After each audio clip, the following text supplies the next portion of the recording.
उस बयान से हम तफरका रखते हैं। हमको लगता है कि उनका बयान जल्दीबाजी में दिया गया बयान है और कहीं न कहीं उनके जो बहुत थॉटफुल बयान नहीं है। रामचरितमानस सनातन हिंदुओं का धर्म ग्रंथ है और इसके ऊपर बहुत से लोगों का विश्वास है। आज भी जो हिंदू परिवार है उसके यहाँ पर सुंदरकांड रामचरितमानस का बजाबता हर रोज पाठ होता है।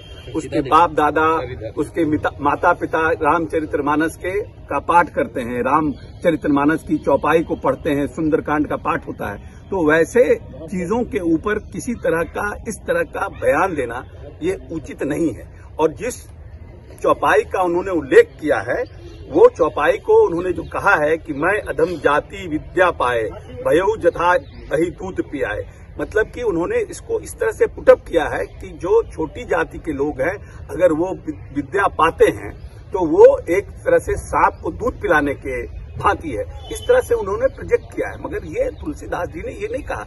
ये कहीं न कहीं किसी उदाहरण का किसी न किसी चौपाई को उन्होंने जो पुटअप किया है वो दूसरे तरह का है। वो पंक्ति काक भुसुंडी जी का है। संदर्भ यह है कि वह अपने शैव गुरु के पास शिक्षा लेने गए थे। तब गुरु ने कहा था कि शिव राम के भक्त हैं। यह सुनकर मुझ शिव भक्त को, जो शिव भक्त थे, उनको बहुत गुस्सा आया। तब उन्होंने क्रोध का कारण बताते हुए कहा कि मैं अधम जाति का होने के कारण विद्या पाकर उसी तरह हो गया था जिस तरह से सांप दूध पीकर हो जाता है। इसलिए आप किस चीज को कहाँ पुटअप करते हैं वो भी बहुत इंपॉर्टेंट है तो चौपाई, लेकिन किस संदर्भ में वो चौपाई कही गई है ये भी तो प्रोजेक्ट करिए, ये भी तो लोगों को बताइए। अगर इस तरह से आप रामचरितमानस की चौपाई को लोगों के बीच में रखिएगा और आप प्रदेश के शिक्षा मंत्री हैं रखिएगा तो लोगों में जो नौजवान लोग हैं उनमें भ्रम पैदा होगा कि ये रामचरितमानस सही नहीं है, जबकि रामचरितमानस पर विश्वास हजारों साल से लोगों को है। महर्षि वाल्मीकि जी ने लिखा था तब रामचरितमानस इतना पॉपुलर नहीं हुआ था क्योंकि वो उनकी भाषा बहुत क्लिष्ट थी और उसके बाद तुलसीदास जी ने उसको सिंप्लीफाई किया और तुलसीदास जी ने उसको सिंप्लीफाई करके उसको जन जन तक पहुंचाया। और सबसे बड़ी बात है कि रामचरितमानस में सबरी कौन था, रामचरितमानस में वो नाविक कौन था, मलाह कौन था जिन्होंने भगवान राम को पार कराया नदी।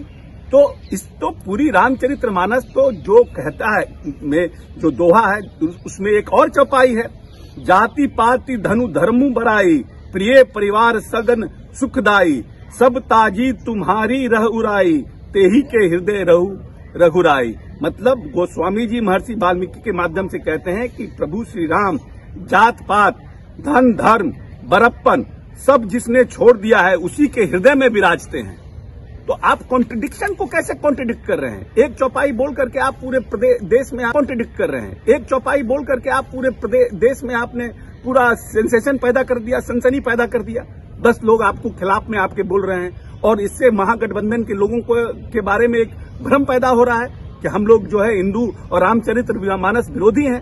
हम लोग क्यों हम तो को एग्जिस्टेंस की बात करते हैं कि हिंदू धर्म के प्रति भी हमारा सम्मान है। हमारे नेता नीतीश कुमार जी पूरे जगह भगवान राम की जो शोभा यात्रा निकलती है, कौन नहीं जानता है कि हर बार भगवान राम की शोभा यात्रा में नीतीश कुमार शामिल होते हैं। तो वो तो एक तरह से सम्मान दिखाते हैं उनको, जो लोग भगवान राम के प्रति शोभा यात्रा में शामिल होते हैं उनके प्रति सम्मान दिखाते हैं, आदर दिखाते हैं। दुर्गा पूजा में हर पंडाल मंदिर में घूमते हैं और पूरे सूफी सेक्टर को, चाहे वो फुलवारी हो, चाहे मित्तन घाट हो, चाहे मनेर शरीफ हो, चाहे बिहार शरीफ हो, सबको नेता ने डेवलप करने का काम किया है। उसी तरह से जब 250वां गुरु गोविंद सिंह की जयंती हुई, किस तरह से पूरे देश के लोग आए थे और किस तरह का उन्होंने व्यवस्था किया था।